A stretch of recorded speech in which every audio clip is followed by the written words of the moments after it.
Bonjour à toutes et à tous, bienvenue à ce rendez-vous de l'actualité. Ouvrons le bal par la politique avec l'investiture du duo de candidats de la mouvance présidentielle. Le samedi 4 octobre prochain, le stade municipal de la cité des Koboro accueillera la grande messe d'investiture du duo présidentiel Wadaï Talata. L'événement s'annonce comme un test grandeur nature de la capacité de mobilisation de l'alliance présidentielle. Pas moins de 4000 militants et sympathisants sont attendus dans l'enceinte du stade, soigneusement calibrés selon un quota strict. Seuls les maires et adjoints des 76 communes, à condition d'appartenir à l'un des partis de la mouvance, ont été autorisés à convoyer leurs militants. Restons toujours sur l'échiquier politique pour parler cette fois-ci des Foscori pour un Bénin émergent. À peine le candidat de ce parti désigné déjà des réactions. Le député Dima Ogbon du parti Les Démocrates s'est prononcé sur le sujet, qualifiant le choix de Paul Humpé d'une farce.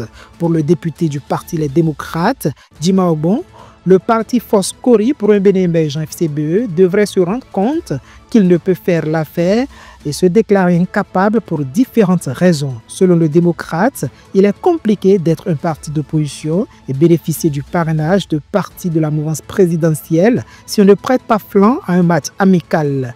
Justifiant que cette candidature est du leur, il a ajouté qu'on ne peut vouloir prendre le couteau à quelqu'un pour l'égorger et la personne va vous donner le couteau et vous allez pouvoir vraiment l'égorger.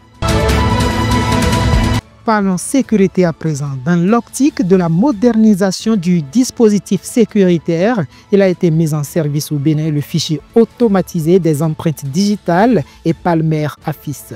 La cérémonie officielle de mise en exploitation de ce fichier a eu lieu ce mardi 30 septembre à la Direction générale de la police républicaine à Cotonou. Cet acte symbolise l'entrée du Bénin dans une nouvelle ère de lutte contre la criminalité.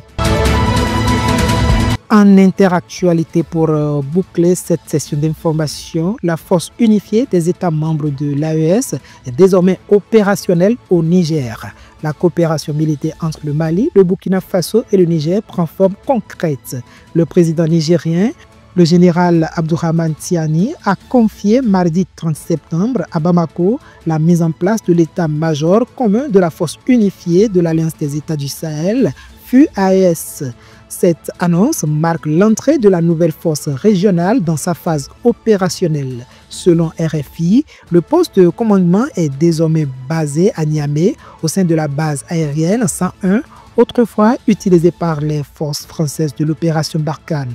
La FUAES est dirigée par un officier burkinabé, le colonel Eric Dabiré, ancien commandant de la 6e région militaire du Burkina Faso, particulièrement touché par l'insécurité. Fin de cette pause informative. Merci de nous avoir suivis. À bientôt.